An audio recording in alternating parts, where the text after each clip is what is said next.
Hi friends, welcome back to another episode of kenzatechs. My name is RASALFARHAN. നമ്മൾ ഇന്നത്തെ വീഡിയോയിൽ നോക്കാൻ വേണ്ടി പോകുന്നത് ഒരു കിഡിലൻ ആപ്ലിക്കേഷനാണ്. എന്താണെന്ന് വെച്ച് കഴിഞ്ഞാൽ നിങ്ങളിപ്പോൾ കാണുന്നത് നിങ്ങൾക്ക് മനസ്സിലാകുന്നത് എന്താണ്? അതൊരു നോട്ട് പാഡ് ആണ് എന്നായിരിക്കും നിങ്ങളെല്ലാവരും ധരിച്ചു വെച്ചിരിക്കുന്നത്. പക്ഷേ അതൊരു നോട്ട് പാഡ് അല്ല, അതൊരു ആപ്ലോക്കാണ്. അപ്പോൾ ഇതെന്താണ് സംഭവം, ഇതൊക്കെ എങ്ങനെ സെറ്റ് ചെയ്യാമെന്നൊക്കെയാണ് ഇന്നത്തെ വീഡിയോയിൽ നമ്മൾ നോക്കാൻ വേണ്ടി പോകുന്നത്. അപ്പോൾ നമുക്ക് നേരെ വീഡിയോയിലേക്ക് കടക്കാം. വീഡിയോയിലേക്ക് പോകുന്നതിന് മുമ്പ് നിങ്ങൾ ഇതുവരെ ചാനൽ സബ്സ്ക്രൈബ് ചെയ്തിട്ടില്ല എങ്കിൽ താഴെ കാണുന്ന red colour subscribe button press ചെയ്യുക. തൊട്ടടുത്ത് കാണുന്ന ബെല്ലൈക്കൻ കൂടി ഒന്ന് എനേബിൾ ചെയ്ത് വെച്ചേക്കുക. എന്നെങ്കിൽ മാത്രമേ ഞങ്ങൾ അപ്ലോഡ് ചെയ്യുന്ന ഇത്തരത്തിലുള്ള നല്ല നല്ല വീഡിയോകൾ ഉടനടി നിങ്ങൾക്ക് നോട്ടിഫിക്കേഷനായി ലഭിക്കുകയുള്ളൂ. അതുപോലെ വീഡിയോ ഇഷ്ടപ്പെട്ടാൽ ലൈക്ക് ചെയ്യുക, ഇഷ്ടപ്പെട്ടില്ലെങ്കിൽ തീർച്ചയായും ഡിസ്ലൈക്ക് ചെയ്യുക. നിങ്ങളുടെ അഭിപ്രായങ്ങളും നിർദ്ദേശങ്ങളും താഴെ കമൻറ്റ് ബോക്സിൽ രേഖപ്പെടുത്തുക. അപ്പോൾ നമുക്ക് ഇതെങ്ങനെ സെറ്റ് ചെയ്യാം, എങ്ങനെ ഇൻസ്റ്റാൾ ചെയ്യാം എന്നൊക്കെ നോക്കാം. നേരെ വീഡിയോയിലേക്ക്. അപ്പോൾ നമുക്കിതെങ്ങനെ സെറ്റ് ചെയ്യാം നോക്കാം. അതിനുവേണ്ടി ഞാൻ ഡിസ്ക്രിപ്ഷനിൽ കൊടുത്തിട്ടുള്ള ലിങ്ക് ഉപയോഗിച്ചുകൊണ്ട് കെനോട്ട് എന്ന് പറയുന്ന ഈ ഒരു ആപ്ലിക്കേഷൻ ഡൗൺലോഡ് ചെയ്യുക.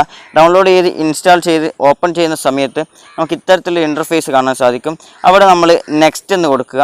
നെക്സ്റ്റ് എന്ന് കൊടുത്തു കഴിഞ്ഞാൽ ഇവിടെ നമ്മളൊരു പാസ്വേഡ് സെറ്റ് ചെയ്യണം. ഈ ഒരു പാസ്വേഡിൻ്റെ പ്രത്യേകത എന്താണെന്ന് വെച്ച് കഴിഞ്ഞാൽ നമ്മുടെ കീബോർഡ് ഉപയോഗിച്ചുള്ള ഒരു പാസ്വേഡ് അല്ല, കീബോർഡ് ഉപയോഗിച്ചുകൊണ്ടുള്ള ഒരു ആപ്പ് ലോക്കുമല്ല ഇത്. നമ്മുടെ വോളിയം ബട്ടൺ അതിലാണ് നമ്മൾ ഈ ലോക്ക് സെറ്റ് ചെയ്യുന്നത്. ഞാൻ ഈ വോളിയം ബട്ടണിൽ ഒരു ലോക്ക് സെറ്റ് ചെയ്യുകയാണ്. ലോക്ക് ഇപ്പോൾ 3 തവണ ഞാൻ താഴേക്ക് അമർത്തി. അതിനുശേഷം ഞാൻ നെക്സ്റ്റ് കൊടുത്തു, ഒന്നുകൂടി കൺഫേം ചെയ്തു. കൺഫേം അടിച്ചതിന് ശേഷം ഇവിടെ ഒരു സെലക്ട് എ ക്വസ്റ്റ്യൻ എന്ന് പറഞ്ഞുകൊണ്ട് ഒരു ഓപ്ഷൻ വരുന്നുണ്ട്. അതിലിപ്പോൾ ഞാൻ ഏതെങ്കിലും ഒരു ക്വസ്റ്റ്യൻ സെലക്ട് ചെയ്യാം. Which is your favourite web browser, അത് സെലക്ട് ചെയ്തിട്ട് ഗൂഗിൾ ക്രോം എന്ന് അടിക്കുകയാണ്.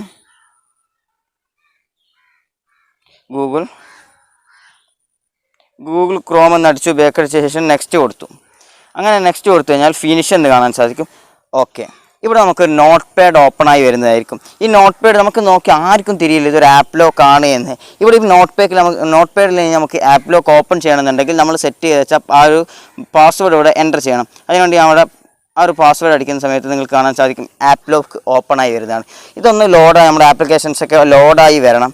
അത് ലോഡായി വന്ന ശേഷം ഇവിടെ ആപ്പ് ലോക്ക് ഓപ്പൺ ചെയ്യാം, റെഡിയാക്കി വെക്കുക. അതിനുശേഷം ഞാനിപ്പോൾ നിങ്ങൾക്ക് വ്യക്തമായി തിരിയേണ്ടിയിട്ട് വാട്സപ്പിലാണ് സെറ്റ് ചെയ്യുന്നത്. അതിനുവേണ്ടി വാട്സപ്പ് എടുത്ത ശേഷം ഇവിടെ വാട്സപ്പിൻ്റെ സൈഡിലേക്ക് കൊണ്ടൊരു ലോക്കിൻ്റെ ഐക്കൺ കാണാൻ സാധിക്കും. ആ ഒരു ഐക്കണിൽ നമ്മൾ പ്രസ് ചെയ്യുക.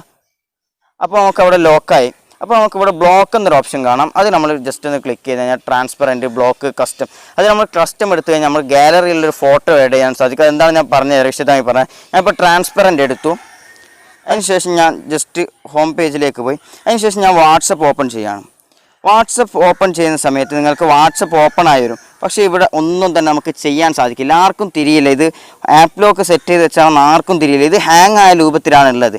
അതിനുശേഷം നമുക്ക് എന്ത് ചെയ്യാം, അവിടെ നമ്മുടെ ആ ഒരു കീ പ്രസ് ചെയ്ത് കഴിഞ്ഞാൽ വാട്സപ്പ് സാധാ രൂപത്തിലായി. ഇതുപോലെ നമുക്ക് എല്ലാത്തിലും അത് ഞാൻ പറഞ്ഞ പോലെ നമുക്ക് അവിടെ ഇമേജ് സെറ്റ് ചെയ്ത് വെക്കാൻ സാധിക്കും. അതുപോലെ എന്തും നമുക്ക് ഇതിൽ സെറ്റ് ചെയ്ത് വെക്കാനോ അല്ലെങ്കിൽ ഹാങ് ആയ രൂപത്തിലൊക്കെ ആക്കാനോ സാധിക്കുന്നതാണ്. അപ്പോൾ നിങ്ങൾക്ക് എല്ലാവർക്കും ഈ ഒരു ആപ്പ് ലോക്ക് ഇഷ്ടപ്പെട്ടിട്ടുണ്ടാവും എന്ന് പ്രതീക്ഷിക്കുന്നു. നിങ്ങൾ ഡൗൺലോഡ് ചെയ്ത് നോക്കിയതിന് ശേഷം മാത്രം അഭിപ്രായങ്ങളും നിർദ്ദേശങ്ങളും താഴെ കമൻറ്റ് ബോക്സിൽ രേഖപ്പെടുത്തുക. ഡൗൺലോഡ് ചെയ്യാനുള്ള ലിങ്ക് ഞാൻ താഴെ ഡിസ്ക്രിപ്ഷൻ ബോക്സിൽ നൽകുന്നുണ്ട്. അപ്പോൾ ഡൗൺലോഡ് ചെയ്ത് നോക്കുക. വീഡിയോ ഇഷ്ടപ്പെട്ടാൽ ലൈക്ക് ചെയ്യുക, വീഡിയോ ഇഷ്ടപ്പെട്ടില്ലെങ്കിൽ ഡിസ്ലൈക്ക് ചെയ്യുക. ചാനൽ സബ്സ്ക്രൈബ് ചെയ്യുക. തൊട്ടടുത്തുള്ള ബെല്ലൈക്കൻ കൂടി ഒന്ന് എനേബിൾ ചെയ്ത് വെച്ചേക്കുക. മറ്റൊരു വീഡിയോ കൊണ്ട് വീണ്ടും കാണാമെന്ന പ്രതീക്ഷയോടെ ഗുഡ് ബൈ.